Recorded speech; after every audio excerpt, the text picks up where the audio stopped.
சிவம் சாந்தம் ஜெகநாதம் லோகானுக்கிரக காரணம் சிவவேத பதம் நித்தியம் சிகாராய நமோ நமக. புதிதாக வந்தவர்களுக்கு என்னுடைய வணக்கங்கள். இப்போ நம்ம மிதன லக்கணம் மிதன ராசியை பற்றி தான் பார்த்துக்கிட்டு இருக்கோம். காலபுருஷ தத்துவத்தில் அதில் ஒளிந்திருக்கக்கூடிய மர்மங்கள் எப்படி இருக்கு பாருங்க. நாம் ஜாதகத்தில் கிரகத்தை வச்சு தான் கட்டம் சொல்லிக்கிட்டு இருக்கோம். கட்டமே இல்லாமல் உள்ளுக்குள்ளார எவ்வளோ விஷயம் ஒழிஞ்சிருக்கு. இளங்கோவன் ஐயா வணக்கம் ஐயா. அப்போ நீங்கள் இந்த 3ஆம் அதிபதி 5ல் போய் நீச்சங்கிறனால நல்லா கவனிக்கணும். மிதுன லக்கணத்திற்கு 3ஆம் வீடு சூரியன் போய் 5ல் போய் நீச்சமாகிறார். அப்போ என்ன ஆகும்? இவங்களுக்கு 5ஆம் இடம் என்பது காதல். அப்போ லவ் ஃபெயிலியர் ஆகிறது சக்ஸஸ் ஆகாது. 3ஆம் இடம் வெற்றி ஸ்தானம், 3ஆம் இடம் முயற்சி ஸ்தானம். அவர் போய் 5ல் உட்காந்துருக்கார். அப்படி உட்காந்துருக்கும் போது இவங்களுக்கு இயற்கைக்கு 5ஆம் இடம் 3, காலபுருஷத்துக்கு 5ஆம் இடம் காதல். அப்போ இவங்களுக்கு அந்த சூரியன் போய் காலபுருஷத்துக்கு 7ஆம் இடம், மிதுனத்துக்கு 5ஆம் வீடு. அப்போ இவங்களுக்கு காதல் ஃபெயிலியர் இருக்கும், சக்ஸஸ் ஆகாது. அப்போ 3ஆம் அதிபதி 5ல் போய் நீச்சமாகறனால அணிகலன்கள், அதாவது 3ஆம் இடம் என்பது காது, இந்த அணிகலன்கள் ஆர்னமெண்டல்ஸ். ஆமாம். அப்போ அதை தங்க விடாது. ஒன்று விற்றுரும், இல்லைன்னா அடமானத்துக்கு போயிடும். நீச்சம்னா என்ன அர்த்தம்? ஒரு 6 to 12 ஒரு மாரகாதிபதி பாலகாதி மாதிரி ஒரு கச்சமச்சா வேலையை செய்வார். நீச்சம் என்பது ஒரு பெரிய குற்றம். ஆமாம். அப்போ ஒன்று விற்றுரும். ஆனால் அதுக்கப்புறம் மேலே வருவாங்க. முதல்ல ஒரு சறுக்கு. நீங்கள் நீச்சம் என்றால் ஒரு சரிவை சந்தித்து, ஒரு அசிங்கத்தை சந்தித்து, ஒரு கேவலத்தை சந்தித்து, அதற்கப்புறம் அவர்கள் நிமிர்ந்து வருவார்கள். இதுதான் நீச்சம். கொடுக்காமல் இருக்காருக்காக 3ஆம் இடத்துக்கு. அப்போ மிதுன லக்கணக்காரன்லாம் பெண்கள் நகை போடலையா, ஆண்கள் மோதிரம் போடலையா அப்படின்னு நம்ம கேள்விக்கு வந்துடக்கூடாது. இயற்கையில் உங்களுக்கு இப்படியெல்லாம் நடந்துச்சானா ஆமாம் போங்க. ஏன்னா இயற்கை 12 கர்மாவில் அது மிதுன லக்கணத்துக்குன்னு உள்ள கர்மா 12 வெவ்வேறு லாஜிக்கில் உள்ளே உட்காந்துருக்கு. அப்போ நண்பர்கள், அப்போ பாருங்கள், 3, 5 தான் அணிகலன்கள், 3, 5 அணிகலன்கள். அப்போ 3 11ல் உச்சம் அடைகிறான். அப்போ ஃப்ரெண்ட்ஸால் லாபம் உண்டு. 11 என்பது நண்பர்கள். நீங்கள் சொல்ல 11 நண்பர்கள், 3 நகை, இப்படியே நீங்கள் பாவத்தை அப்படியே நோட்டிஃபிகேஷன் பண்ணிக்கிட்டே வந்தீங்கன்னா, என்னோட ட்ராவல் பண்ணி வந்தீங்கன்னா, இப்படி எழுதுனீங்கன்னா சரி, சுகமாக இருக்கும். கேட்குறதுக்கு யாருக்கெல்லாம் ஆனந்தமாக இருக்குது, சுகமாக இருக்குல்ல? அப்போ நண்பர்கள் 11 நண்பர்களால் லாபம் உண்டு. ஏன்? 3 11ஆம் இடத்துல போய் உச்சமடைகிறார்ல சூரியனு. நீச்ச பலன்னு சொல்லிட்டோம், உச்ச பலன்னு சொல்லணும்ல. அப்போ ஏதோ ஒருத்தர் காப்பாற்றிடுவாங்க. நண்பர்களால் லாபம் உண்டு. நண்பர்களில் யாராவது ஒருத்தர் நம்மளை காப்பாற்றிடுவாங்க. பெரும்பாலும் இவங்க நண்பர்கள் கூட்டம் மிதுனத்துக்கு அதிகமாக இருக்கும். இவங்க வாழ்க்கையவே காப்பாற்றி கொண்டு இருப்பாங்க. ஏதோ ஒரு ஃப்ரெண்ட்ஸு மூலியமாக இவங்க லைஃப் அப்படியே ட்ராவல் பண்ணிக்கிட்டே இருக்கும். இளைய சகோதரர்களால் நன்மையே இல்லை மிதுனத்துக்கு. அவங்க ஏதோ ஒரு ரூபத்தில் சங்கடங்களும், சலிப்புகளையும் அவங்க சந்திப்பாங்க அப்படின்னு எடுத்துக்கொள்ளணும். அடுத்தாப்புல 4ஆம் இடம், மிதுனத்துக்கு 4ஆம் இடம், 4ஆம் அதிபதி புதனே. அந்த புதன் எங்கே? 10ல் உச்சம். எங்கே புதன் எங்கே? 10ல் உச்சம். எங்கே இருக்காரு புதனே? உச்ச நீச்சம் பார்த்தீங்கன்னா 4 உச்சம். தெளிவாக இருக்கீங்களான்னு பார்க்கறதுக்கு தான் இப்படி பொய்யை அடிச்சு விடுறது. அதான் நீங்களாம் அதாவது தூங்காமல் இருக்கீங்களான்னு பார்க்கறதுக்கு தான் இப்படி விடுறது. ஆமாம் ஆமாம் ஆமாம். அதனால் 4 4லேயே உச்சம் அடைகிறான், 10ல் தான் நீச்சம் அடைகிறான். அப்போ அவங்க என்ன பண்ணுவாங்கன்னா, இதுக்கு என்ன பலன்கள் அப்படின்னு வேணும்ல. 4 உச்சம் 10ல் நீச்சம் அப்படின்னா என்னடா சொல்ல போகிற சொட்டை அப்படின்னு கேட்குறீங்க. அது பாருங்கள், புதன்னா 10 டாக்குமெண்ட்டு. காலபுருஷத்துக்கு 6ஆம் இடம், இவங்களுக்கு 4ஆம் இடம் நிலம், வீடு, வண்டி, வாகனம், சொத்து. அப்புறம் பாருங்கள், கூட்டு பத்திரத்தில் கொண்டு போய் கோர்த்து விட்டுருவாங்க. ஏன்னா சூரியனுடைய நட்சத்திரம், சந்திரனுடைய நட்சத்திரம், அங்கே செவ்வாயினுடைய நட்சத்திரம் இருக்குது. அப்போ இங்கே சூரியன்னா உத்தரம் என்பதை சூரியனா எடுத்துக்கணும், அஸ்தத்தை சந்திரன்னா தாயா எடுத்துக்கணும், அப்பா அம்மா. செவ்வாய்னா சகோதர சகோதரிகள்னு ஒரு கூட்டான ஒரு குடும்பம். நான் ஏற்கனவே சொல்லியிருக்கிறேன், ஒரு ராசி மண்டலத்தில் உள்ள 3 கிரகங்கள் உறவாக எடுத்துக்கொள்ளணும் அப்படின்னு சொல்லியிருக்கேன். அப்போ சூரியனா தகப்பன், சந்திரனா தாய். இங்கே இந்த இடத்துல சூரியன் அப்பா, சந்திரன் அம்மா, ஏன்னா அப்படி தான் எடுத்துக்கணும். அப்போ கூட்டு பத்திரமாக இருக்கும், ஒரு குறுகலாக இருக்கும், போக போக நீண்டு இருக்கும். அப்படியான இடத்துல தான் வீடு கட்டி குடியிருப்பாங்க, இல்லை சொத்து அப்படி தான் வச்சிருப்பாங்க, அப்படி தான் இருக்கும். இவங்க தாய் வழியில் கல்யாணம் ஆகாதவங்க, கல்யாணம் லேட்டானவங்க, குழந்தை இல்லாதவங்க, வாளாவெட்டியாக இருக்கிறவங்க, 2 கல்யாணம் பண்ணவங்க, கணவனை இழந்தவர்கள், கணவனை பிரிந்தவர்கள், இதெல்லாம் இருப்பாங்க. இன்னொரு தடவை சொல்கிறேன், இவங்களுடைய தாய் வழியில் கல்யாணம் ஆகாதவங்க, தாய் வழியில் கல்யாணம் ஆகாதவங்க, கல்யாணம் லேட்டானவங்க, குழந்தை இல்லாதவங்க. ஏன் அப்படின்னா 4ஆம் இடம் தாயின்னு எடுத்துக்கிட்டால் அந்த தாய் வழியில் 7ஆம் இடம் என்பது திருமணம். அந்த திருமணத்தில் போய் இந்த 4 கூடியவனே போய் நீச்சமாகறான். அதனால் அப்படி பலன் எடுத்தேன் அப்படின்னு நம்ம சொன்னால் அது மிகை ஆகாது. புரியுதுங்களா? அப்போ தாய் வழினா 4 வைத்துக்கொண்டு 4க்கு, புரியுதுங்களா, கல்யாணம் ஆகாதவங்க, கல்யாணம் லேட் ஆகிறவங்க. ஏன்னா புதன் நீச்சமாகுது, 4 கூடிய தாய் வழிக்குரிய கிரகம் புதன் நீச்சமாக இருக்கிறதுனால என்ன ஆகுது அப்படின்னா, அது மட்டும் இல்லை, அங்கே 7ஆம் இடம் ஒரு பாதகஸ்தானம், 4ஆம் இடத்திற்கு அது 7 பாதகம். அப்போ 7 திருமணம், 7 பாதகமாக வருது. குரு வர்றார், குருவோட நட்சத்திரம் அங்கே இருக்குது, அப்படி இருக்குது. அப்போ 4ஆம் இடத்திற்கு சொத்து பத்திரங்கள், அது நிலராசி, காலபுருஷத்துக்கு அது 6ஆம் இடம். 6 என்பது பிரச்சனை. அப்போ ஒரு இடம், அப்போ என்ன இருக்கும், ஒரு டாக்குமெண்ட் ப்ராப்ளம், இதெல்லாம் இருக்கும். அப்போ 7ஆம் இடம்ங்கிறது மாரகம் பாதகமாக இருக்கிறனால அவங்களுக்கு 4ஆம் இடம் தாய் வழிக்கு அது உபய லக்கணமாக வந்துட்டதுனால, உபய ராசியாக இருக்கிறனால 7, 11 என்பது பாதகம். அப்போ 11க்குரிய பாதகாதிபதியான சந்திரன் அந்த அஸ்தமாக இருக்காரா இல்லையா? இருக்கார். அப்போ அந்த அஸ்தம் இருப்பதினால், அப்போ அதுமல்ல பாதகாதிபதி வீட்டில் போய் 7க்குடையவன் மாரகாதிபதி பாதகாதிபதி உச்சம் அடைவதனால் 4ஆம் வீட்டுக்குள்ளே இவ்வளவு சைத்தான்கி பச்சா இருக்குது. 4வது வீட்டில் இவ்வளவு துன்பங்கள் இருக்கிறது. அப்போ குருவே பாதகாரமாக இருக்கிறாரு. அப்போ குருனா குழந்தைகள், அப்போ குருனா பணம் பொன் பொருள், புரியுதுங்களா? அப்போ பாதகம் என்பது பிரித்து விட்டுருது. அப்போ தாய் வழியில் அரசு பணியில் இருப்பவர்களும் இருப்பார்கள். ஏன்னா சூரியனுடைய நட்சத்திரம் இருக்கு இல்லையா, அதனால் அது காலபுருஷத்துக்கு 5ஆம் இடம், சூரியன் உச்சமாகிற இடம் மேசம். அப்போ செவ்வாயினுடைய நட்சத்திரமும் அங்கே இருக்குது. அப்போ சூரியன், சந்திரன், செவ்வாய், இந்த 3 காம்பினேஷனையும் பார்க்கணும். கலப்பு திருமணம் செஞ்சவங்களும் இருப்பாங்க. அப்போ தாய் வழியில் இறந்தவங்க, அவங்க ஃபோட்டோ இருக்கும்.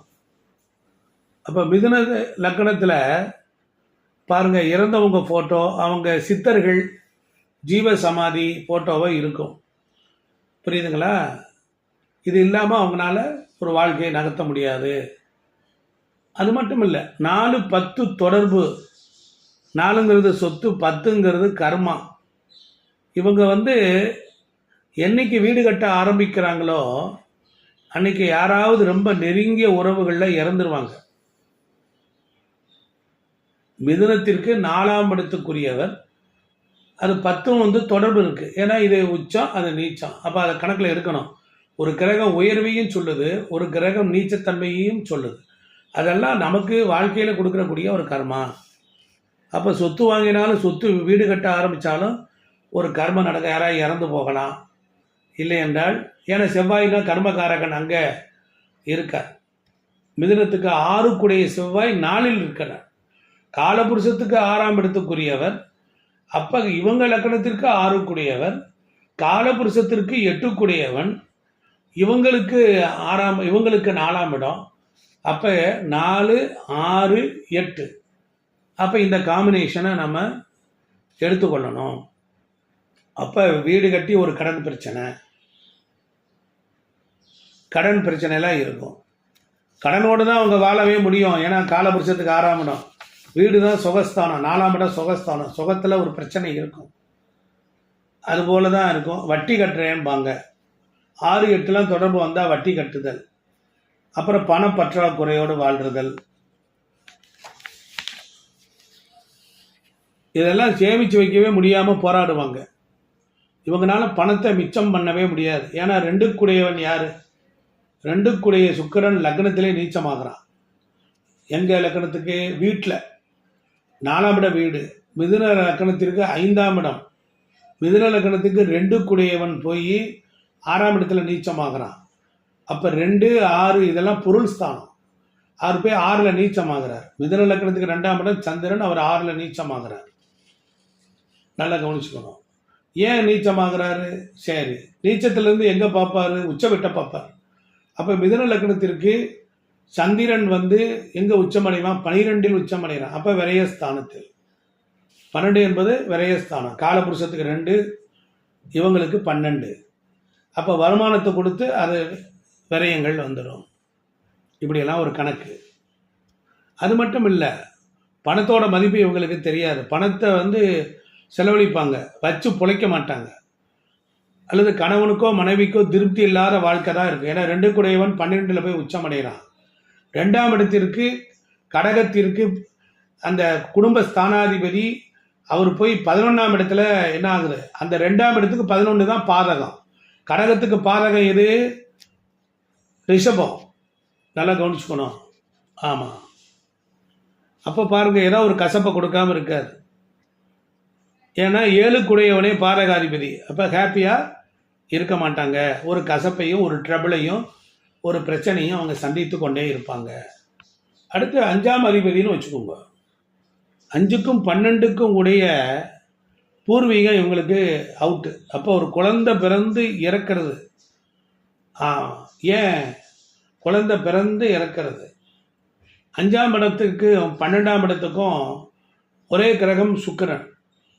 அந்த சுக்கிரன் வீட்டில் பாருங்கள் செவ்வாய் இருக்கிறார். மிதுன லக்னம் செவ்வாய் இருக்கிறார். அப்புறம் அங்கே ராகு இருக்கிறார். அங்கே அப்புறம் குரு இருக்கிறார். அப்போ பாரகாதிபதி 5ல் போய் இருக்கிறார். விசாக நட்சத்திரம் அங்கே இருப்பதினால் அவருக்கு 10க்குடைய கர்மாவும் 7க்குடையவனும் ஒன்றா இருக்கிறனால 5ஆம் இடம் என்பது புத்திரஸ்தானம். இல்லைன்னா குழந்தைகளால் ஒரு வளர்ந்ததுக்கப்புறம் மனக்கசப்பு பிரச்சனை அதெல்லாம் வரும். அப்போ குழந்தைகளால் ஒரு ஹெல்த் இஷ்யூஸ். 5, 12 தொடர்பு. அப்போ 5ஆம் இடங்கிறது பார்த்தீங்கன்னா இவங்களுடைய உயர்கல்வி. அப்படின்னா 12ஆம், அப்படின்னா விரயம், பாதியிலே படிப்பு நிறுத்துறது. 12னா 12ஆவது வகுப்போட நிறுத்துறது. படிக்க வேண்டிய சப்ஜெக்டை விட்டுட்டு வேறு படிக்கிறது. 2 டிகிரிக்கு சம்மந்தம் இல்லாமல், 2 பக்கம் சம்மந்தம் இல்லாமல் படிக்கிறது. இதெல்லாம் உண்டு. அப்புறம் கல்யாணத்துக்கு அப்புறம் கணவன் மனைவி அந்யோன்யம் நல்லாயிருக்கும். ஆமாம். கல்யாணத்துக்கு அப்புறம் கணவன் மனைவி பார்த்தீங்கன்னா ஆச்சுன்னா அந்த பாதகம் 7 திருப்தி தராது. ஒன்று, மனைவி ரொம்ப லவ் பண்ணால் கணவர் விட்டுருவார். கணவர் ரொம்ப மனைவியை நேசிச்சார்னா மனைவி விட்டுரும். இந்த 2 பேரும் அந்யோன்யம் குறைவு தான். ஆனால் கல்யாணத்துக்கு அப்புறம் மிதுன ராசிக்காரங்க கணவனை நேசிப்பாங்க. அப்போ அது என்னாகும்? அப்போ அதனுடைய பொருள் என்னன்னா, அந்யோன்யத்தை கிரியேட் பண்ண விடாது, அவங்களுக்குன்னு ஒரு டயத்தை ஒதுக்க விடாது. ஏன்னா 7, 10 அப்போ வேலையில் கவனம் செலுத்தி இவங்களோட நம்ம ட்ரெஸ் பண்ணி உட்காந்துருக்கோம். அவர் வேலைக்கு போயிட்டு இந்த வாரம் பாரு வரமாட்டார், லேட் ஆகிடும். அந்த டயத்தை ஒதுக்க விடாமல் செஞ்சு விட்ருவோம். பாதகங்கிறது அப்படி தான் செய்யும். பொதுவாக மிதுனத்தில் பார்த்தீங்கன்னா கல்யாணம் பிரிஞ்சிருக்கிறோம், நாங்கள் எப்போ சேருவோம், நாங்கள் எப்போ இணைவோம் அப்படின்னு கேட்பாங்க. அந்த மாதிரி உள்ளவங்களுக்கெல்லாம் 5ஆம் இடம் ஒரு சொத்தின் பேரில் ஒரு கடன் இருக்கும். இல்லைன்னா தாயாருக்கு ஒரு ஹெல்த் இஷ்யூஸ் வரும். இவங்களுக்கு ஆராய்ச்சி கல்வி படிப்பில் ஒரு பிரேக் ஏற்பட்டிருக்கும், படிப்பையே படிக்க முடியலாமல் போவது, இதெல்லாம் வரும். அதே போல் 5ஆம் அதிபதி குலதெய்வம், அவரே 12 கூடியவர் இருக்கிறனால கொஞ்சம் லக்னத்திலேருந்து 12ஆம் இடம் ரொம்ப லாங்கு தூரம். அப்போ 5ஆம் அதிபதியே 12க்கு போகிறனால கொஞ்சம் லாங்காக போயிட்டு தான் வர்ற மாதிரி இருக்குது இவங்களுடைய குலதெய்வம். அப்போ பாருங்கள், இப்போ குலசாமி இருக்குதுல்ல, எங்கேயாவது லாங்காக இருக்கும். சித்தர் வழிபாடு மோஸ்ட்லி இருக்கும். இப்போ குருவாக இருக்கும். மிதுனத்தில் இறந்தவங்களுடைய சாமியே கும்பிட்டுருப்பாங்க. இவங்களே சொல்லுவாங்க, எங்கள் அப்பாவுக்கு வருஷம் படையல் போட்டுட்டு தான் கும்பிட்றோம், கன்னிகளை கும்பிட்றோம், கன்னி தெய்வங்களை கும்பிட்றோம் அப்படின்னு இறந்தவங்களை இவங்க கும்பிட்டுக்கிட்டே இருப்பாங்க. 6ஆம் அதிபதி பார்த்தீங்கன்னா மிதுனத்துக்கு 6 கூடியவன், அந்த 2 கூடியவன் நீச்சம் ஆகிற இடம். இவங்களுடைய உழைப்புக்கு தகுந்த ஊதியம் இருக்காது. 2 வருமானத்தை கொடுக்குறவர், 6 என்பது உத்தியோகம் தொழில். எப்படி பலன் வருது பார்த்தீங்களா? அனந்த சுப்பிரமணியம் கரெக்டா வருதா? ஆமாம், 2 வருமானம் 6 உத்தியோகம். வருமானத்துக்காக வேலை செய்வார், அங்கே நீச்சமாக போகுது, வருமானம் இல்லை, சரியா உழைப்பு அதிகம் வாங்கிற. 6 என்பது உழைப்பு. வேலை செஞ்சால் இப்போ மிதுனத்துக்கு மட்டும் இல்லை, இவங்களுடைய வேள்வி, இவங்களுடைய பலம் இவங்களுக்கு தெரியாது. ஏன்னா 2ஆம் அதிபதி 6ல் நீச்சம், 2 வருமானம் 6 வேலை. அப்போ வேலைக்கு தகுந்த உழைப்புக்கு தகுந்த ஊதியத்தை கிரகம் கொடுக்காது. இங்கே பதிவு பண்ணுறேன். அப்போ சம்பாதிக்கிறதுல ஒரு பகுதி வட்டி கட்டிக்கிட்டே இருப்பாங்க. நகை அடமானத்துக்கு போகிறதும் இருக்கும். ஏன்னா 6 கூடிய செவ்வாய் 8ல் உச்சம். அப்போ 6, 8, 2 தொடர்பு. 2ல் செவ்வாய் நீச்சம், 2, 6, 8 இந்த 3 காம்பினேஷன் சேரும் பொழுது அப்போ என்னாகும்? நகை அடமானத்துக்கு போகிறது, வட்டி கட்டுறது அப்படின்னு இருக்கும். இல்லைன்னா விஆர்எஸ் கொடுத்துட்டு வேலையில் தூக்கி எறிஞ்சிட்டு வந்துடுறது. அது மட்டும் இல்லை, தாய் மாமன்கிறது 5ஆம் இடம். அந்த சுக்கிரனுடன் அந்த 5, 12 தொடர்பு ஒன்று. ஒரு தாய் மாமன் இல்லை, 3 பேர் இருந்தாலும் 1 இல்லை 2 தான் இருக்குது, ஒரு தாய் மாமனோட உறவு இல்லை, பிரச்சனையாக இருக்குது அப்படின்னா கரெக்டாக. ஏன் தாய் மாமனுக்கே கூட புத்திர தோஷங்கள்லாம் வரும். தாய் மாமனே போராடி தான் மேலே வருவார். மிதுனத்துக்கு மட்டும் இதெல்லாம் ஒரு மைனஸ். அதே போல் இவங்களுக்கு வேலைக்காரங்களே லேபர்ஸே எதிரியாக மாறிடுவாங்க. வேலைக்காரங்களே எதிரியாக மாறுவாங்க. அதே போல் ஒரு சர்ஜரி வரும் இவங்களுக்கு. செவ்வாய் 2, 6, 8 அப்படி தொடர்பு வரனால பல்லு பிரச்சனை, இஎன்டி ப்ராப்ளம், உணவு பழக்க வழக்கத்தால் வரக்கூடிய பிரச்சனை எல்லாம் இருக்கும். இதெல்லாம் மிதுனத்துக்கு ஈஸியாக வரும். ஏன்னா 6, 8, 2 தொடர்பு. 6, 8, 11 மிதுன லக்னத்திற்கு 6ஆம் இடம் விருச்சிகம், 8ஆம் இடம் மகரம், செவ்வாய் 11. அது மட்டும் இல்லாமல் 6, 8, 11, 2, 4 தொடர்பு. இந்த செவ்வாய் தாங்கிற இருக்கார் இல்லையா, அது இதெல்லாம் எடுக்கணும் பலன் எடுக்க. 6னா வேலை, 11னா லாபம், 8ன்னு வந்தால் விரயம், 2னா வருமானம். நல்ல வேலையை விட்டுட்டு வர்றது இவங்க தான்.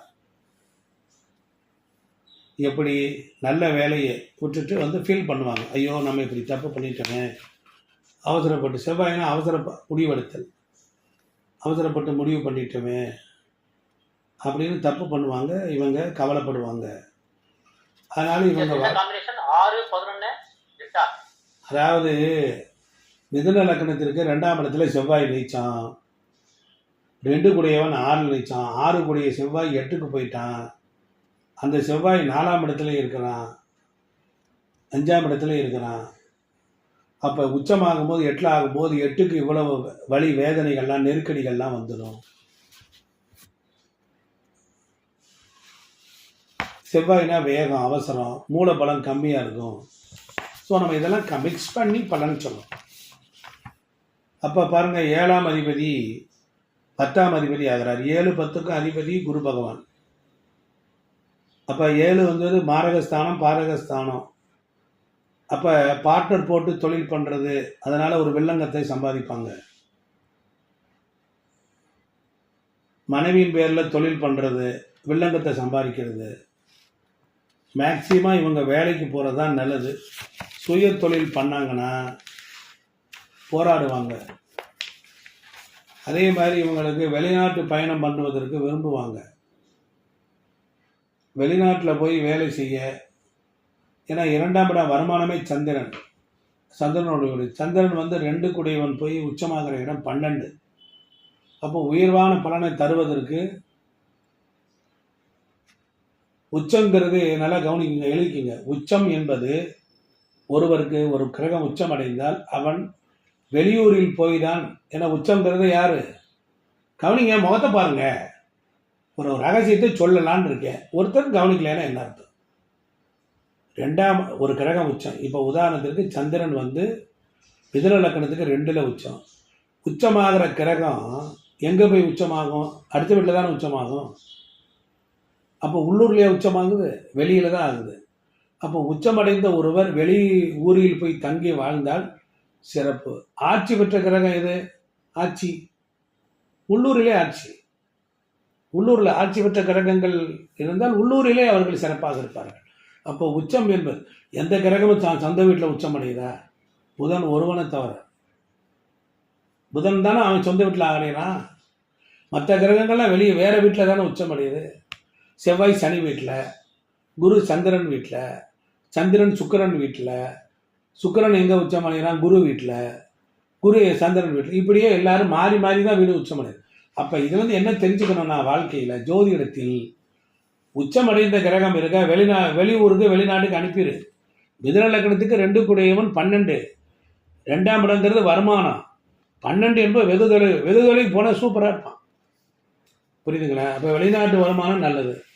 இரவு நேரம் வேலை பார்ப்பாங்க, நைட்டு முழிச்சு வேலை பார்ப்பாங்க. இதெல்லாம் இந்த 2 12 தொடர்பு. அப்போ கண் பிரச்சனை வரும், கண் பார்வை கோளாறு வரும், பல்லில் பிரச்சனை வரும்.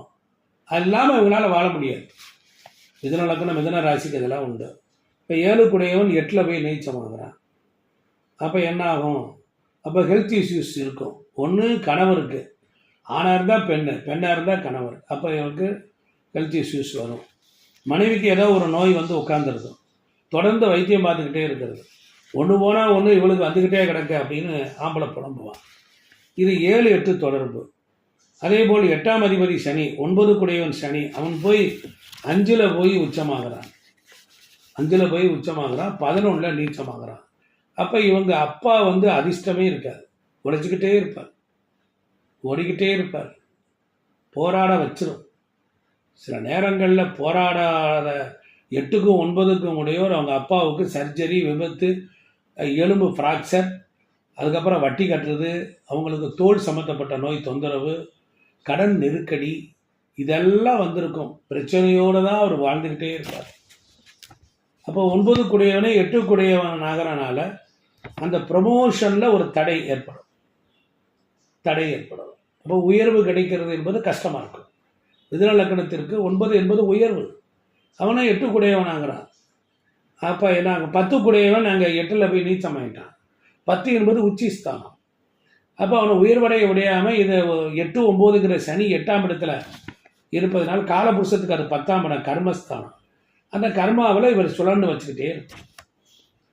அப்போ உயர்வு கிடைக்கிறது கஷ்டமாக இருக்கும், ப்ரொமோஷன் தடையாக இருக்கும்.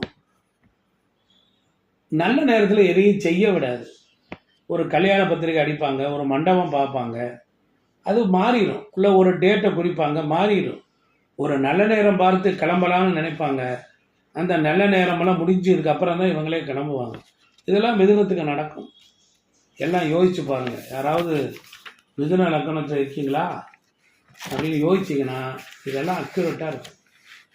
அதே போல் 10ஆம் இடத்துக்குரியவரே குரு, அவர் எங்கே உச்சம் அடைகிறார்? 2ல் உச்சம். இப்போ ஒருத்தங்கிட்ட அடிமையாலாம் வேலை பார்க்க மாட்டேன், இருக்க மாட்டேன், வேலை தொழில்னு நான் எல்லாம் யார் தெரியுமா அப்படின்னு மிதனம் வந்து அப்படி ஒரு தொடர்பை ஏற்படுத்து. அப்போ அந்த தொடர்பு காலச்சக்கரத்துக்கு வெளிநாட்டு வருமானம் சூப்பராக இருக்கும். தொழில் அவுட்டு, ரெண்டாவது தொழில் தான் வெற்றி பெறும். முதல் தொழில் அவுட்டு, ரெண்டாவது தொழில் தான் வெற்றி பெறுவாங்க. ஏன்? 10ஆம் இடம் முதல் தொழில், 12ஆம் இடம் ரெண்டாவது தொழில். மிதுன லக்னத்திற்கு 2 கூடியவனே 12இல் போய் உச்சம் அடைகிறான். 10 முதல் தொழில், 10 கூடியவன் அது இதாகிறது. அது நல்லா கவனிச்சுக்கணும். 10 கூடியவன் போய் 8ல் போய் நீச்சமாறான்ல, அங்கே உச்சம் அடைந்த ஒருவனை பார்க்கக்கூடாது. 10 கூடியவன் 8ல் நீச்சம். புரியுதுங்களா? ஆமாம். அப்போ ரெண்டாவது தொழில் 12ஆம் இடத்துக்குரிய சுக்கிரன் எங்கே? அவன் போய் 10ல் உச்சம். அப்போ முதல் தொழில் 10, ரெண்டாவது தொழில் 12. எப்படி இருக்கிறேன் பாருங்க. அப்போ மூத்த சகோதரி நண்பர்கள் கொஞ்சம் வயசில் இறந்தவங்கள்லாம் இருப்பாங்க. அப்போ இவங்களுடைய ஃப்ரெண்ட்ஸு யாராவது ஒருத்தவங்க ஆக்சிடெண்ட் ஆகி போயிட்டாரு, ரொம்ப க்ளோஸாக இருந்தவங்க, இப்போ விபத்தில் ஏதோ தொந்தரவு இருக்காங்கன்னா ஒரு டிஸ்டர்ப் பண்ணிட்டு தான் தீரும். நண்பரை நம்பி வருமானம் பண்ணணும்னு பணம் போட்டுருவாங்க, ஏமாத்துருவாங்க. இவங்க அறிவை நம்பிக்கணும், இவங்க நம்பணும், பேராசைப்படக்கூடாது. ஏன்? 2ஆம் இடம் கடகம் வருமானம், குடும்பம். அப்போ குடும்பத்துக்கு பேராசை எது? லக்கணத்துக்கு 12, அது ரெண்டாவது தொழில். 11ஆம் இடம் நண்பர்களே குடும்பத்துக்கு பாதகனாக வந்துடுவான். ஒன்று உறவுக்கு பாதகமாக வருவான், இல்லைன்னா உயிர் காரகத்துக்கு வருவான், இல்லைன்னா பொருள் காரகத்துக்கு பாதகமாக ஏமாந்துருவாங்க. அப்புறம் 11ஆம் இடம் லாபாதிபதியே 6ஆம் அதிபதி ஆகிறார். லாபாதிபதியே 6ஆம் அதிபதி ஆகிறார். யார்? 11 செவ்வாய். மிதுனத்துக்கு 11 செவ்வாய், அவரே 6ஆம் அதிபதி. கண்டிப்பாக கடன், நோய், வழக்கு, எதிரிகள் இருந்து தான் அப்புறம் வீழ்வாங்க. 12 கூடியவன் சுக்கிரன், அவன் 10ல் உச்சமாகிறான். அப்போ வெளிநாடு எக்ஸ்போர்ட்டு இம்போர்ட் தொழிலாம் நல்லாயிருக்கும். 10, 12ல் இப்படி காம்பினேஷன் வந்தால் எக்ஸ்போர்ட் இம்போர்ட் தொழிலாம் நல்லாயிருக்கும். டிரான்ஸ்போர்ட் துறை நல்லாயிருக்கும். இறக்குமதி ஏற்றுமதியில் சிறப்பாக இருக்கும். அப்புறம் 12 கூடியவனே நீச்சமாகிற இடம் எது? 4ஆம் இடம் தான். அப்போ ஒரு சொத்து வாங்கி வில்லங்கமாகி விற்கிறது, விரயம் பண்ணுறது, விரயம் பண்ணி விற்கிறது, இடம் வாங்கி விற்கிறது, கார் வாங்கி விற்கிறதுக்கெல்லாம் நல்ல தொழில். முதல்ல ஒரு காரு, முதல் சொத்து திருப்தி இல்லாமல் போயிடும். அப்புறம் ரெண்டாவது சொத்து தான் 6ஆம் இடம். முதல் சொத்து 4, ரெண்டாவது சொத்து 6. இது புதுசு தானே? இந்த விஷயம் நாலேஜ் புதுசு தானே? 4 என்பது முதல் சொத்து, 6 என்பது ரெண்டாவது சொத்து. 6 கூடியவனே 11 கூடியவனாகி செவ்வாய் வந்து அவன் 8ல் உச்சம் அடைகிறனால முதல் சொத்து வராது, ரெண்டாவது சொத்து தான் நல்லாயிருக்கும். அதே நேரம் தாயாருக்கு அடிக்கடி ஹெல்த் இஷ்யூஸ்லாம் வரும், இதெல்லாம் இருக்கும். இப்போ 12 கட்டத்துக்கு மிதுனம் ஆரம்பித்து 12 கட்டத்துக்கும் அவங்க லைஃப் ஸ்டைலை நம்ம ஜென்ரலாக தான் சொல்லியிருக்கிறோம். இது ஆவரேஜ் ஆனதான். இதே ஒரு 80% கொஞ்சம் பொருந்தி வரும். புரியுதுங்களா? இதெல்லாம் வந்து காலபுருஷத்தில் மிதுனத்துக்குள்ளார எவ்வளோ விஷயங்கள் நுழைந்து இருக்கிறது என்று சொல்லி இந்த அளவிலே இந்த உரையை நிறைவு செய்கிறேன்.